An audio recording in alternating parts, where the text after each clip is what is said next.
마태복음 4장 19절 말씀 읽겠습니다. 말씀하시되 나를 따라오너라.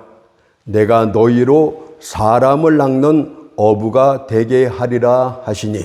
아멘. 오늘은 이 본문 말씀을 통하여 사람을 낚는 어부, 이런 제목으로 하나님의 말씀을 살펴보도록 합니다. 사람을 낚는 어부. 나를 따라오너라. 그리하면 내가 너희로 사람을 낚는 어부가 되게 하라는 말씀은 첫째로는 현재 내가 해야 될 일을 말씀합니다. 다시 말해 주를 따르는 일을 먼저 말씀하셨고, 두 번째는 주께서 하실 일을 말씀하셨습니다. 장차 주께서 나를 어떤 사람으로 만들 것에 대한 내용으로 구성되어져 있습니다. 사람을 낚는 어부가 되는 일은 전적으로 주님께서 하실 일이라고 하셨습니다. 내가 너로 무엇 되게 하리라. 주 예수께서는 너희가 많은 지식과 뛰어난 언변력을 이미 갖추었으니 내가 이제 너를 들어 사용하리라. 이같이 말씀하시지 않습니다. 다만 주님께서는 나를 따라오너라. 그리하면 내가 너로 사람을 낚는 어부가 되게 하리라고 말씀하셨을 뿐입니다. 천박한 어부였던 자들이 주의 사도가 될 것이라고는 누구도 상상치 못한 일이었습니다. 갈릴리 시골 뜨개들이 능력 있는 설교자가 될지는 누구도 감히 짐작할 수 없었던 일이었습니다.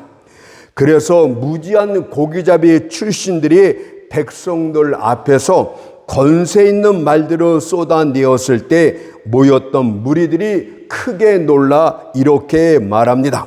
사도행전 4장 13절에 보니까 저희가 기탄 없이 말함을 보고 그 본래 학문 없는 범인으로 알았다가 이상히 여기며 라고 말씀하고 있지 않습니까? 이것이 바로 쓸모없던 자들을 쓸모 있는 자들로 만드시는 주님만이 행하실 수 있는 일이 되겠습니다. 태초에 하나님께서 천지를 창조하실 때 흑암과 혼돈 속에서 과연 무엇을 창조하실지 누구도 알 수 없었던 것처럼 내면에 흑암과 텅 빈밖에 없는 우리를 어떻게 새로운 인물로 만드실지도 누구도 알지 못합니다. 그러므로 비록 현재 자신 속에서 아름다운 것이라곤 하나도 없다 할지라도 그리스도 예수께서 여러분을 온전한 새로운 피조물로 다시 만들 수 있다는 사실에 소망을 품고 그분을 따르도록 하십시오. 주의 부르심을 받고 주를 따르는 우리는 끝난 것이 아니라 이제 시작에 불과합니다. 장래에 우리가 어떻게 될 것인가에 대해서는 아직 나타나지도 않았습니다. 지금의 우리는 그리스도의 충만한 분량과는 너무도 거리가 멉니다. 하지만 모든 그리스도를 향한 주의 뜻하신 바는 여러분으로 하여금 사람을 낚는 어부가 되게 하는 것입니다. 하나님이 여러분들을 부르셨습니까? 여러분들을 구원시키셨습니까? 주님의 뜻하신 목적은 바로 여러분들 각자로 사람을 낚는 어부가 되게 하는 것입니다. 옛날엔 고기였던 여러분을 이젠 고기를 잡는 어부로 만드시는 것, 구원받은 자를 이제는 구원하는 자로 새롭게 만드시는 것이 주님의 목적입니다. 따라서 그리스도인이라면 누구나 할 것 없이 사람을 낚는 어부의 역할을 담당해야 됩니다. 다시 말하면 영혼을 구원하는 일에 전혀 관심이 없는 자라면 여러분은 그리스도를 따르는 자가 아니다. 이렇게 반증적으로 말해도 옳은 줄로 믿습니다. 이 시대는 대단히 악합니다. 하늘은 먹구름으로 가득합니다. 밤이 얼마나 어두운지 별들조차도 마치 나무에 달린 빛난 과실처럼 반짝거릴 정도입니다. 한마디로 말해 이 시대는 반딧불조차도 밝게 반짝일 때가 되었다는 뜻입니다. 보잘것없는 가느다란 촛불 하나도 말 아래서 끄집어내어 등경 위에 둘 때가 되었다는 뜻입니다. 그러므로 하나님의 백성들이여, 이 악한 세대에선 연약한 성도라 할지라도 참으로 귀한 존재가 될 수 있습니다. 주 예수께서는 죄인된 우리들을 사랑하사 우리를 구원하시려 피 흘려 죽으셨습니다. 사실 주님과 우리 사이에는 토기장애와 진흙과의 관계밖에는 없습니다. 만일 판자 위에 진흙이 잘못 빚어졌다면 토기장애가 집어 던져 깨뜨려도 되는 것입니다. 창조주 그분께서는 우리에게 그렇게 하신다 할지라도 전혀 잘못된 것이 없으십니다. 하지만 그분께서는 그렇게 하는 것 대신에 자신의 피로 구원하심으로 새로운 좋은 그릇으로 만드시기로 작정하셨습니다. 그리고 이를 위해서 자신의 생명을 아낌없이 내어주셨습니다. 로마서 5장 8절 말씀이 그것입니다.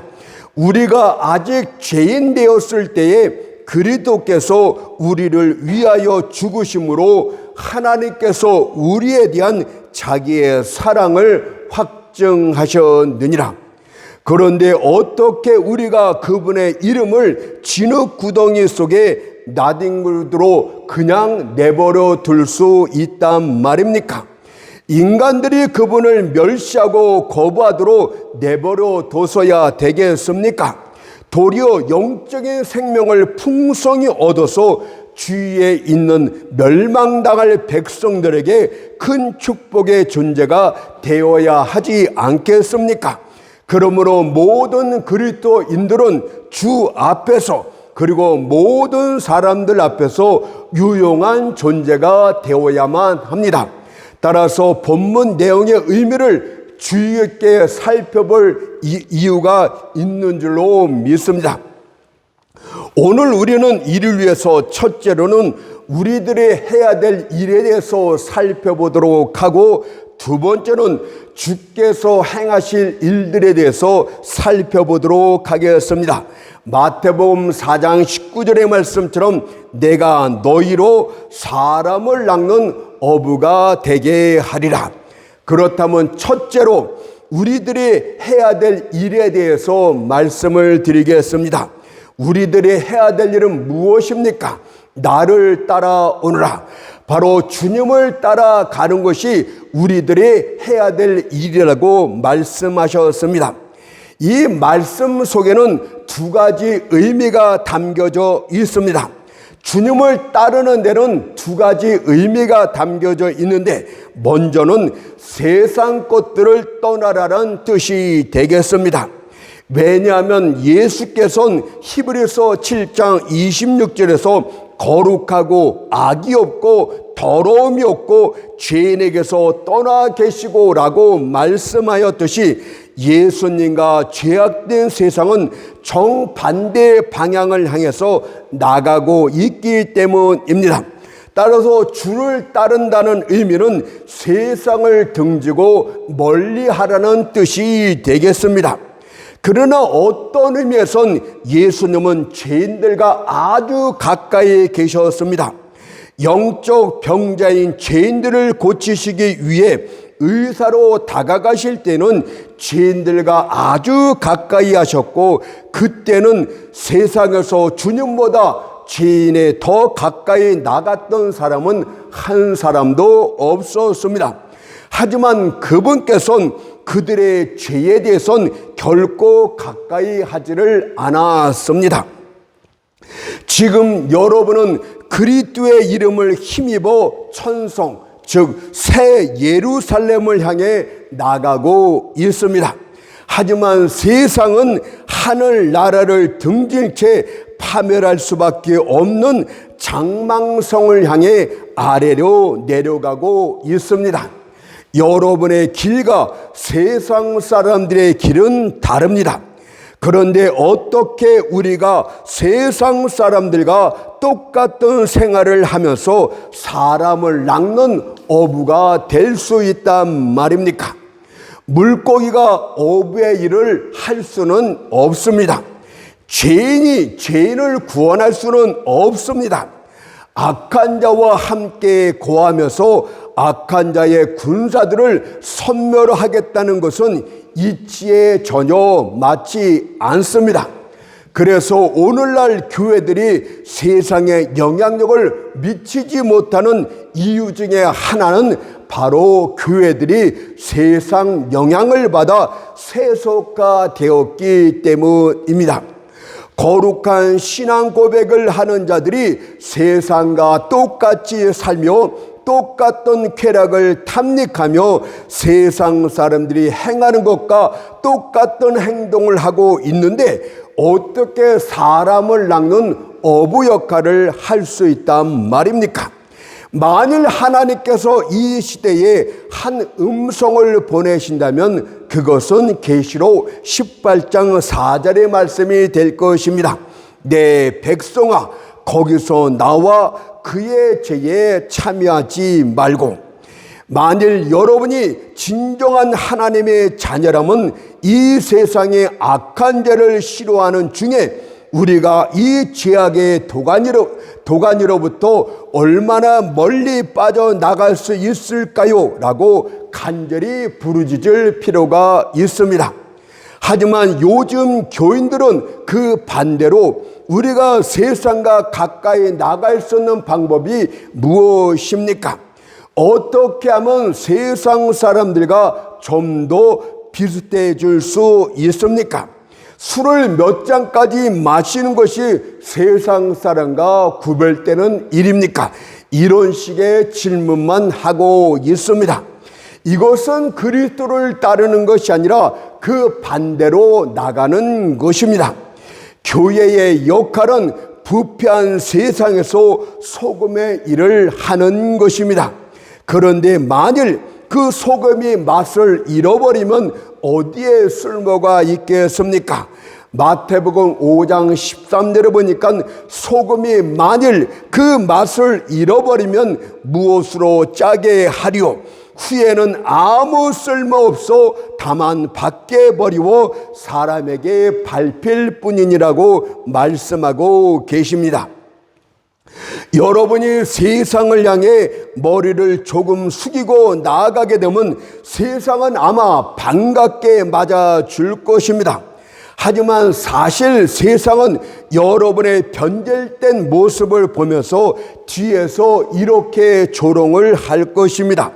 그래, 그들의 신앙에는 공허한 가식 외에는 아무것도 없어. 그 사람에겐 진실성이 없어. 따지고 보면 우리가 그들보다 더 낫잖아 라고 말할 것입니다.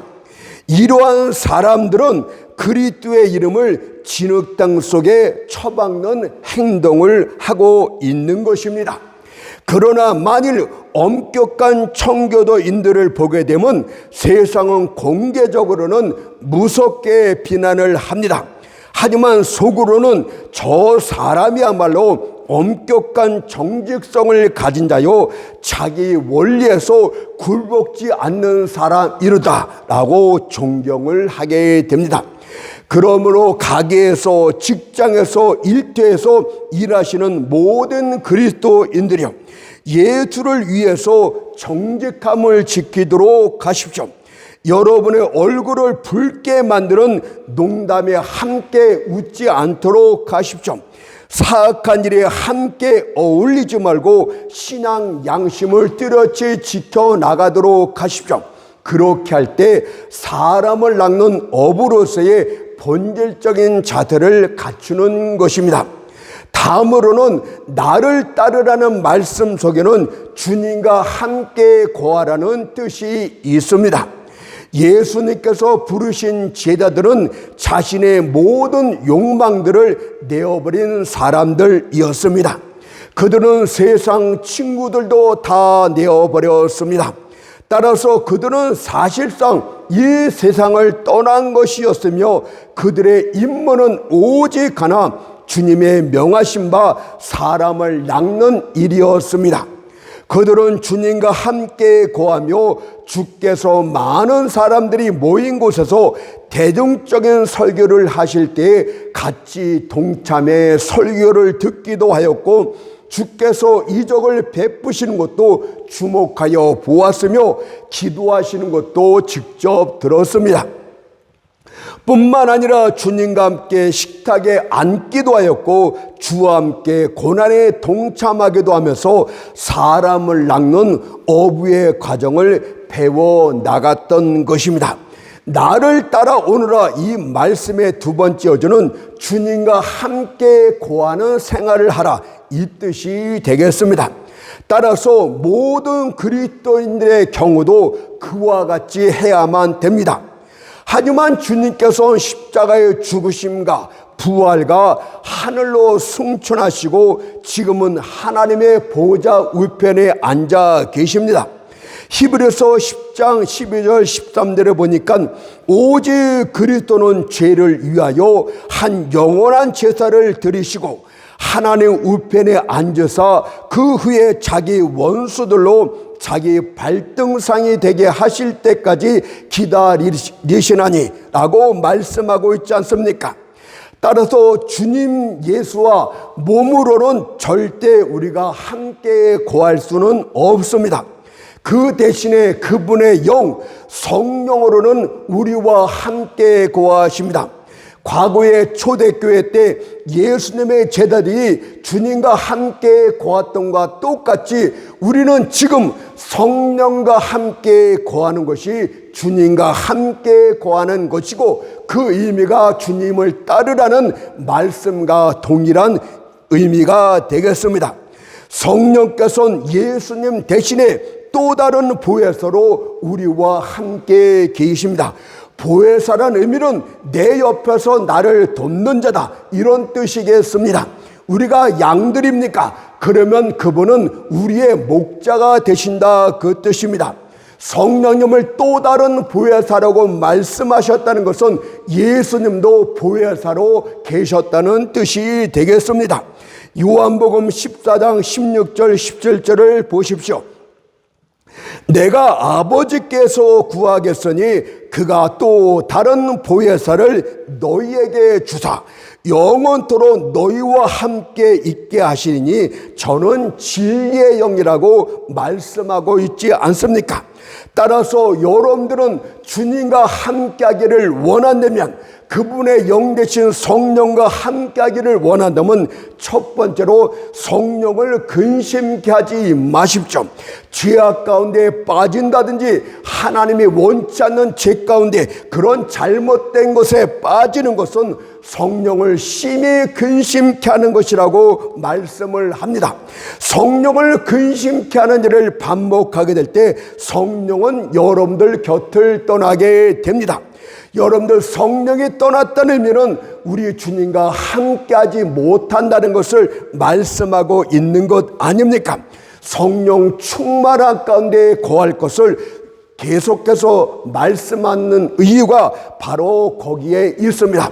여러분들이 성령 충만한 생활을 하고 있다는 것은 예수님과 아주 가까이서 그분과 함께 생활하고 거하고 있다는 것을 말씀하고 계십니다. 성령 충만한 가운데 있습니까? 성령이 차고 넘쳐서 내 자아가 발휘될 수 없을 정도로 그분의 인도하심을 따라서, 그분의 세미한 음성을 따라서, 그분의 지시에 따라서 움직이고 그분이 기뻐하는 일을 하고 있습니까? 여러분들은 주님을 따라가고 있는 것입니다. 바로 주님과 함께 거하고 동고동락하는 그런 귀한 일을 하고 있는 것입니다.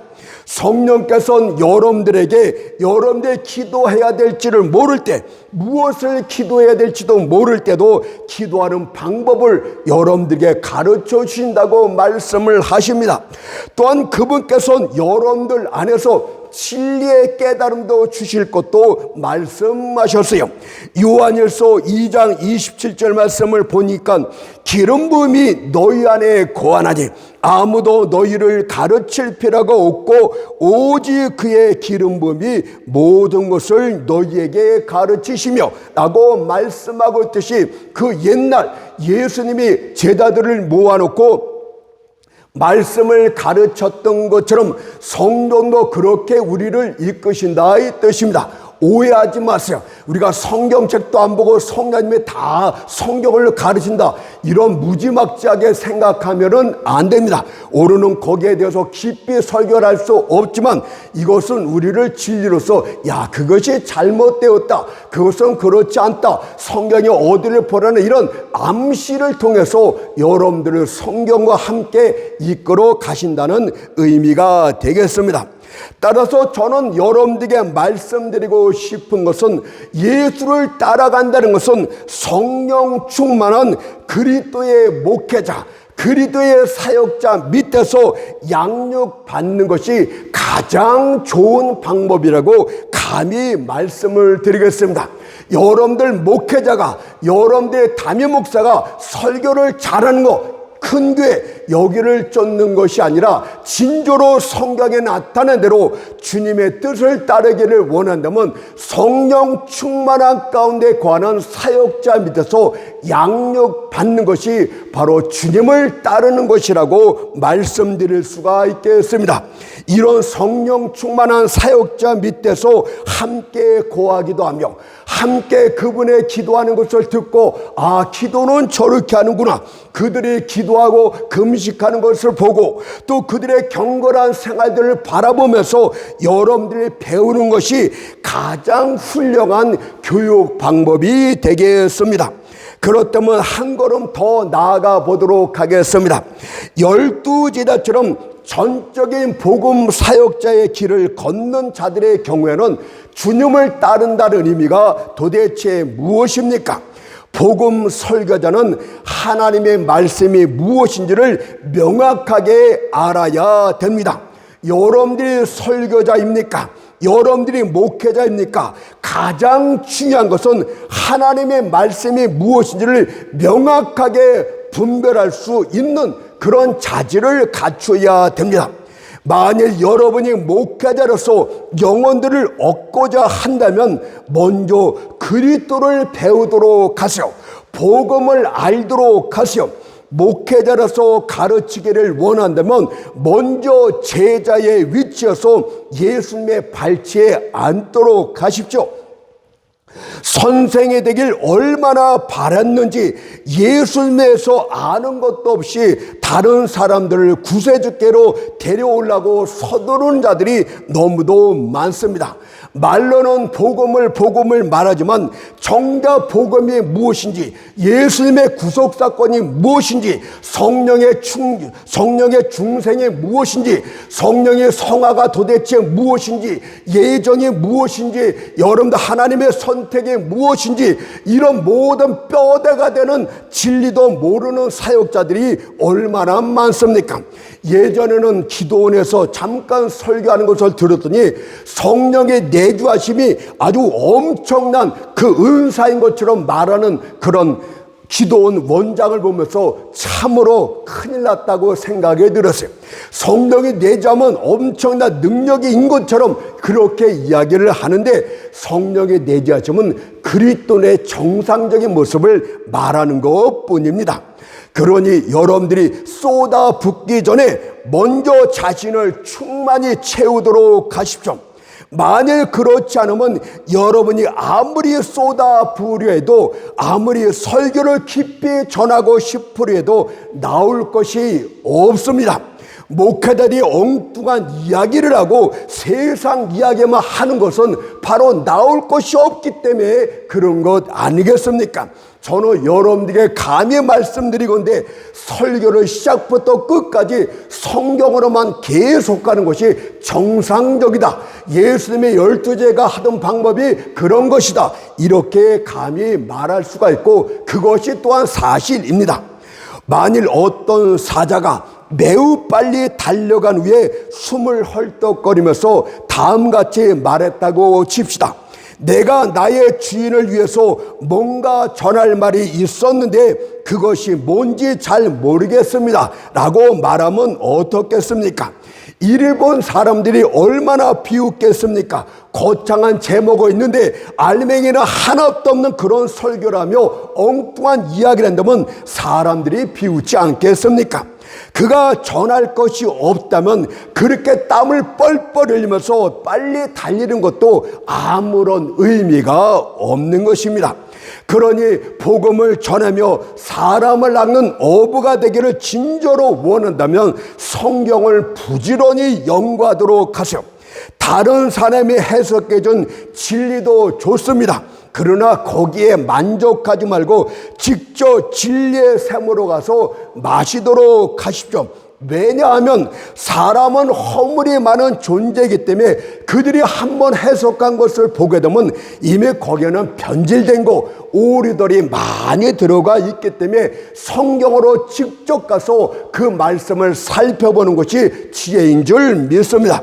그러니 영감을 받은 성경책을 직접 살피고 읽고 묵상하고 연구하는 것이 여러분들에게 바람직합니다.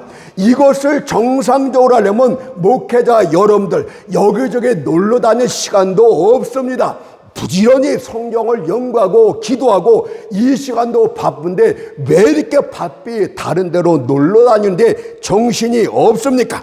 또한 여러분들 이사야 34장 16절을 보니까 너희는 여호와의 책을 자세히 읽어보라. 이것들이 하나도 빠진 것이 없고 하나도 그 짝이 없는 것이 없으리니라고 말씀하고 있듯이 성경의 신약과 구약을 아우러서 복음을 설교할 준비가 되어 있어야만 됩니다. 신약의 이 말씀은 구약의 이 말씀으로 해석이 되고 신약과 구약을 짝을 이루어서 성경을 읽고 설교를 준비할 수 있는 준비 과정을 갖춰야 됩니다.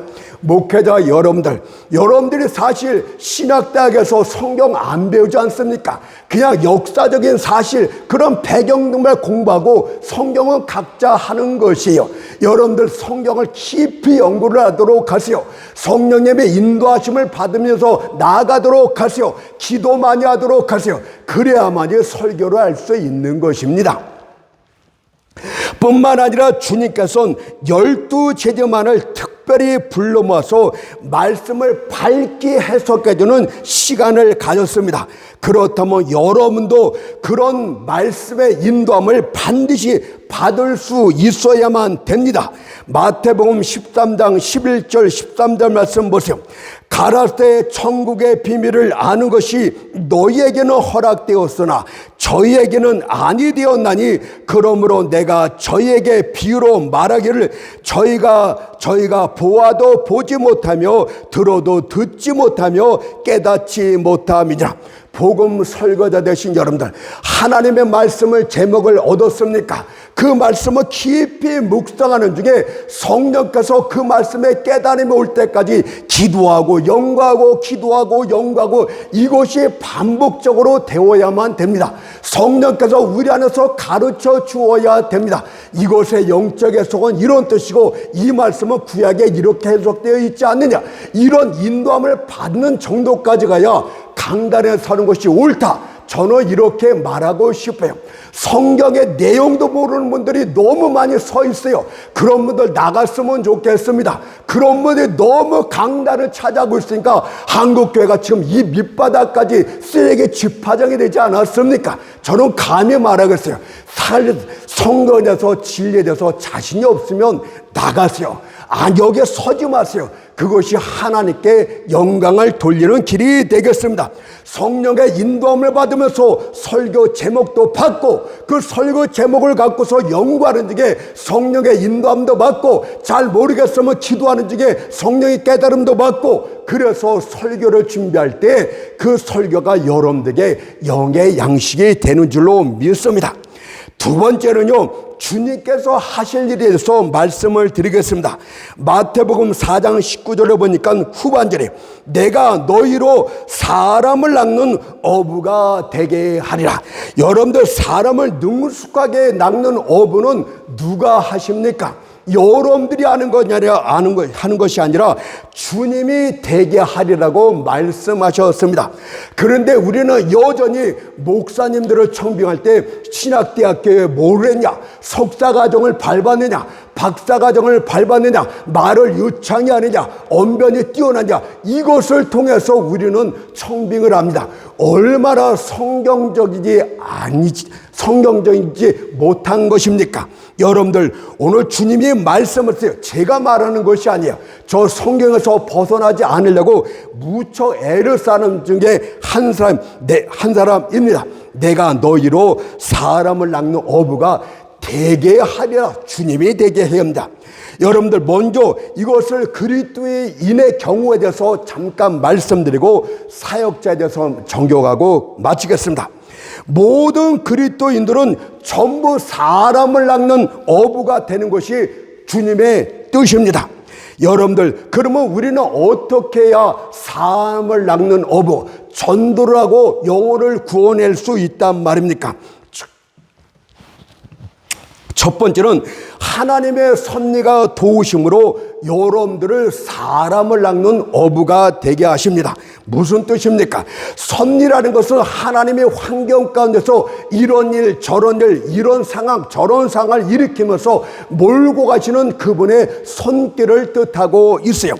예를 들어서 어떤 집을 방문해 전도해야 되겠는데 도무지 그 집 사람들은 예수를 영접할 생각이 없었습니다. 그래서 자신도 없었어요. 그러나 그 집에 뚜벅뚜벅 도착을 하니까 이미 하나님의 섭리가 이런 일 저런 사건을 일으켜서 그로 하여금 예수라는 말만 전해도 금방 예수를 영접할 수 있도록 하나님의 섭리 중에 다 모든 것을 준비시켜 놨습니다. 그에게 이런 사건이 일으켜서 그의 교만을 낮추었고 또 저런 일을 통해서 그가 예수를 영접하지 않으면 안 되게끔 섭리가 이미 다 만들어 놨어요. 이럴 때 우리는 그 사람을 가서 주님께서 그 사람으로 사람을 낚는 어부가 되게 하셨다, 이렇게 말할 수가 있는 것입니다. 여러분들 힘으로는 한 영혼도 전도하지 못합니다. 성령께서 하셔야 되는데, 예수께서 하셔야 되는데, 예수께서 섭리를 통해서 도와주실 때 사람을 낚는 어부가 되게 하리라, 이 뜻이 되겠습니다. 또 다른 경우는 마음속에서 들려오는 성령의 음성이 도와주십니다. 성령께서 빌립에게 갑자기 에티오피아 내시가 탄 병거로 사도행전 8장 29절에서 가까이 나아가라, 이렇게 음성을 주시는 것을 볼 수 있습니다. 빌립은 그 말씀에 순종해서 내 마음에서 성령께서 하신 말씀을 따라서 내시가 탄 병거로 가까이 나갔고 내시는 즉시 예수를 영접하고 세례를 받았던 것처럼 여러분들 마음 가운데 갑자기 저 사람에게서 예수를 좀 전해라, 이런 것이 성령의 세미한 음성이고, 이런 것을 듣고 움직일 때마다 이런 것이 바로 뭡니까? 내가 너로 사람을 낚는 어부가 되게 하시는 그 의미가 된다, 이 뜻입니다. 자, 그렇다면 이제 복음 전파자의 경우는 어떻습니까? 복음 전파자의 경우는 좀 틀립니다. 그는 이미 예수를 위해서 모든 것을 버린 자입니다.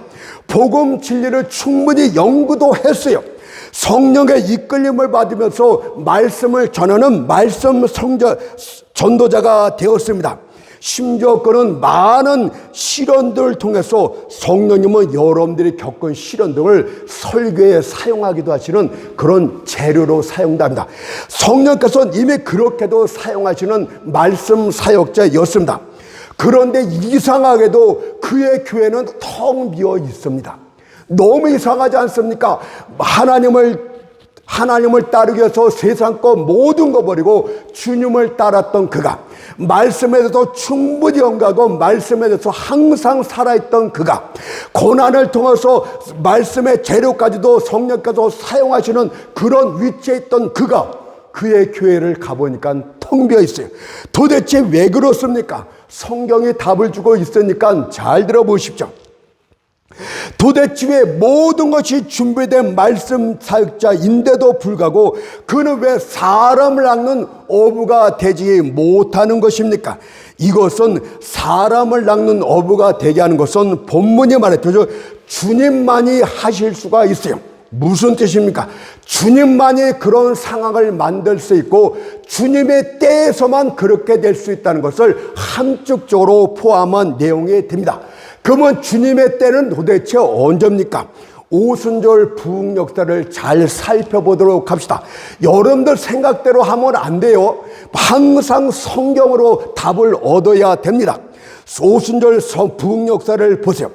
핵심은 성령께서 바람같이 불같이 임할 그때에 사람을 낚는 어부의 역사가 시작이 됩니다. 그 전까지만 해도 예수님의 제자들은 말씀에 충만했고 성령도 받았고 모든 곳에서 주님과 함께 동고동락하면서 모든 준비를 갖춘 제자들이었습니다. 그러나 오순절 역사가 올 때까지는 그들은 영혼들을 건질 능력이 안 됐어요. 그들은 불바람 같은 성령의 임재함을 기다리면서 그때까지 기도에 힘썼다고 합니다. 사도행전 1장 14절에 보니까 더불어 마음을 같이하여 전혀 기도에 힘쓰니라. 여러분들, 내가 말씀에 이렇게 능력 있고 말씀을 잘 전하는데 왜 하나님은 나를 못 알아주고 이렇게 교회가 텅 비게 만드냐? 이렇게 원망 불평하지 마세요.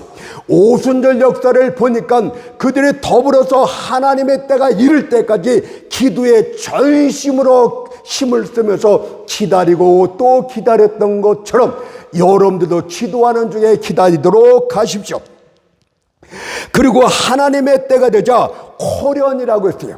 호련이 하늘에서 급하고 강한 바람의 소리가 말씀하고 있듯이 호련이라는 건 무슨 뜻입니까? 하나님의 몇 날 며칠부터 내가 너를 부흥시킬 것이다. 우스운 얘기하지 마세요. 그런 사람들이 만들어낸 이야기 갖고 여러분들 그냥 놀라지 마세요. 호련이라는 것은 인간들이 전혀 생각지 못한 그때, 인간들이 전혀 기대하지 못한 때, 그때 호련이 예기치 않은 때에 성령의 불같이 바람같이 임했다고 합니다. 사도행전 2장 2절 3절이 그대로 말합니다. 호련히 하늘로부터 급하고 강한 바람 같은 소리가 있어 저희 온 집에 가득하며 불의 혀같이 갈라지는 것이 저희에게 보여 각 사람 위에 임하여 있더니, 여러분들 급한 바람의 역사가, 불 같은 성령의 역사가 아마 엄청난 강한 불바람이 아마 불었던 것 같이 우리가 표현할 수 있을 것 같습니다. 아주 바람이 부는데 그것이 불감께서 불길이 나오는데 바람처럼 강력하게 나오는 그런 역사가 갑자기 그들에게 나타났어요. 바로 제자들에게 새로운 성령 충만이 다시 임했다, 그것입니다. 다윗을 보세요. 다윗이 유다의 왕이 될 때, 이스라엘 왕이 될 때 다윗은 무려 3번이나 성령의 기름 부음을 받았듯이 여러분들 성령의 기름 부음에도 특별한 의미가 있다는 것도 함께 기억하도록 합시다. 이런 불바람의 성령의 새 충만함을 입자 그들의 입이 뜨거워졌어요. 복음을 전파하자 이제는 영혼들에게 회개 역사가 일어나면서 영혼들이 잡히기 시작했다고 합니다. 사도행전 2장 37절 말씀을 보세요. 저희가 이 말을 듣고 마음에 찔려 베드로와 다른 사도들에게 물어가로되 형제들아 우리가 어찌할꼬 하거늘 우리가 어찌할꼬 하고는 옛날에 성령의 불바람을 역사하지 않을 때는 말씀이 좋구만, 성경 많이 하는구만, 이 정도로 그쳤는데 성령의 불바람으로 일으키면서 사도들의 입술에 같이 하니까 이들이 뜨거워서 견디지를 못하고 회개를 합니다. 아이고 어떻게 하면 좋겠습니까? 형제여, 우리가 어떻게 하면 구원을 받을 수 있습니까? 우리가 우리 죄로 예수님을 십자가에 못 박은 걸 이제 깨달았습니다. 놀라운 회개 역사가 일어났어요. 여러분들 대한민국의 회개 역사, 회개 운동을 일으키지 않은 것도 참으로 우습습니다. 지도들은 전혀 하지 않고 큰 교회를 중심으로 해서 사람들이 많이 모이면 회개 역사가 일어나는 것처럼 착각을 해. 아유, 성경을 너무 안 봐. 성경을 너무 안 봐. 성경 보면 어떡합니까? 성령의 불바람이 있기 전까지는 수백 명, 수천 명이 모여도 절대 이런 일은 일어나지 않습니다. 그리고 그날 하루에만 3,000마리의 고기가 낚였어요. 사도행전 2장 41절에 보세요.